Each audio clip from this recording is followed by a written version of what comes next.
few forensics professors this week that are familiar with this. The Defense Cybersecurity Services has a forensics challenge every year, and our team actually took first place for academic teams in that.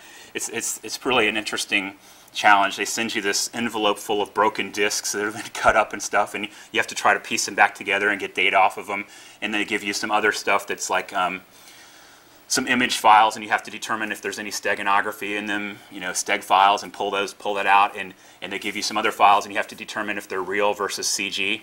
There's a lot of, and they give you a bunch of keys to crack and all this stuff. So we did pretty well one year, but that thing is getting incrementally harder every single year.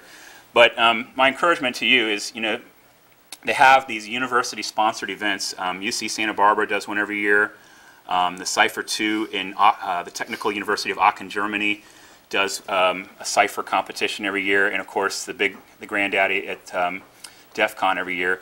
And I encourage you, this is really a way to learn a ton of stuff in a relatively short time. But you can't just learn at the event. What it does is it spurs you on to go self-study and learn even more. You need a lot of screen time, as they say, to get better, just like with any endeavor. Mountain climbing, mixed martial arts, card counting, whatever you want to be good at.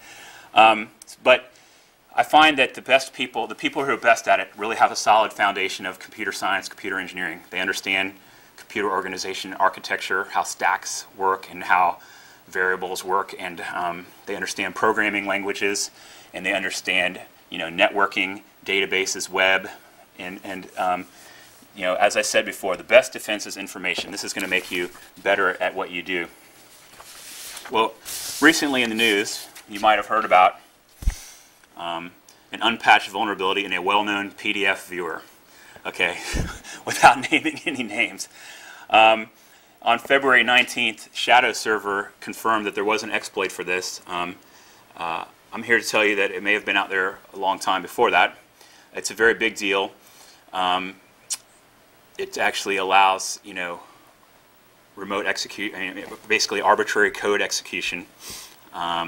This happens across several versions of the software and several different operating systems as well. So it's a cross-platform attack. And guess what? Even though the vendor finally issued an advisory after it had already gone public, there's no patch for it, and there's probably not going to be one until March 18th. Fortunately, our friends over at SourceFire, the snort people, wrote some snort rules to try to pick it up through an intrusion detection system, and they hacked together a homebrewed patch for it. The Acrobat 32 DLL, I've given away the names now, sorry. They figured out how to just basically hack that up, and it's funny because that's somebody else's code, but they have it up there as a patch. But I'm guessing that the people that haven't put out the patch yet are probably embarrassed, and so they're letting that code stay up there for a while. I know that you guys are aware of it because I saw on somebody's blog, their CERIAS blog, that they had already blogged that when they finally did issue the advisory for that, there's not even a CVE associated with that attack yet. So CVE is a common vulnerabilities and exposure value, which means a number that's assigned for tracking this particular exploit across any tools that wish to use it. All right, so interestingly, we found a real version of this at a real-world client some time ago. I'm not saying it's the exact one described in that advisory on SourceFire or at the other place, but certainly related. And what happens is it was a targeted attack at a particular victim. It's a PDF attachment. The person opens the PDF and it executes some malware. It's a dropper. It drops in a trojan. Then the trojan does some other things. We've actually found a sample of a PDF that looked like it contained some incriminating strings in it. The first string there shows you that we knew that this thing uses JavaScript. If I didn't mention it already, JavaScript is enabled by default in this tool. It's something you should really think about going and turning off right now. If you have your laptops up and running, go in and go into the Edit, Preferences, JavaScript, off. And then we also saw this other indicator, this creator thing that says that we know this is a device driver creator. And a toolkit for creating PDF exploits. So this is another indication that this thing had been hacked up. So like I said, JavaScript's on by default. If you were to load a PDF with a JBig2 image stream, anybody know what JBig2 is? It's a compression format for black and white files, basically. It works in a couple of ways. There's a fast mode where it looks in a static lookup table, and the compression's not as good. But then there's another way it runs, and it builds a compression table on the fly, and the compression's better. But it basically takes advantage of a buffer overflow, or actually a heap overflow.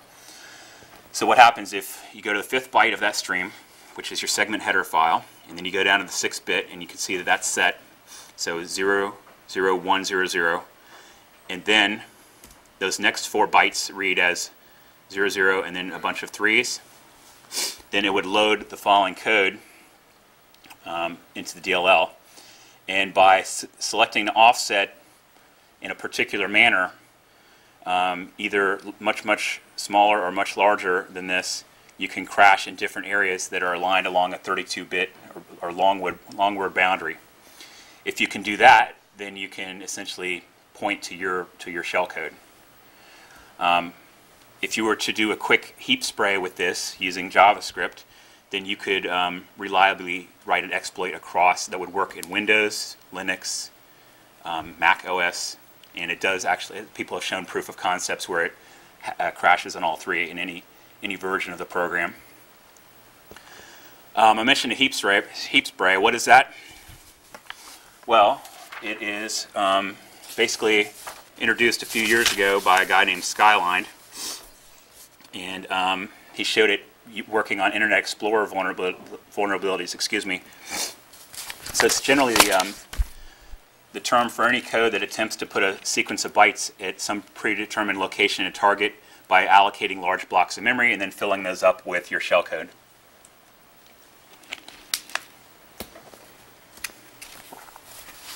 So you can land a heap spray when the vulnerable program does a jump or a call into an invalid memory location. Of course, there's a couple of locations, a couple of limitations here. The range has to be, it can't just be, it has to be within the possible heap range for the process. It can't be anywhere in the DLL virtual address space or somewhere in the process environment block. It has to be within the heap range address space. And it can't be higher than 7 FFFF, because that's then you're running in kernel address space, and you'll get a seg fault and nothing will happen. But to land the heap spray in your browser, or in this case in this PDF reader that shall remain unnamed, use JavaScript, and then you spray the heap by creating a large Unicode string with a particular repeated sequence of characters. So the way I've seen it done is you start with a string of 1 character, you concatenate itself to itself over and over. The length of the string starts growing exponentially up to the maximum length allowed by your scripting engine. Then when the desired string length is reached, you attach your shellcode at the end of the string. And then the heap spraying makes copies of the long string and the shellcode and stores those up in an array up to the point where there's enough memory has been sprayed to cover anywhere that the exploit targets. Jeremy? Yes, sir. So something like NoScript, where you can selectively turn off JavaScript for certain websites, does that get defeated by this? Because once you've downloaded this file, you're not running a script on that from that site, right? Okay, are you asking for the Acrobat Reader program or for your Internet Explorer, or what? For the browser. Okay, so for the browser, yeah, it's really a hard choice to turn off JavaScript in your browser, because you're gonna break functionality on most any site you go to. But maybe set it to prompt, and then you decide whether or not you want to go on. I can't think of a good reason not to turn it off in Acrobat, however.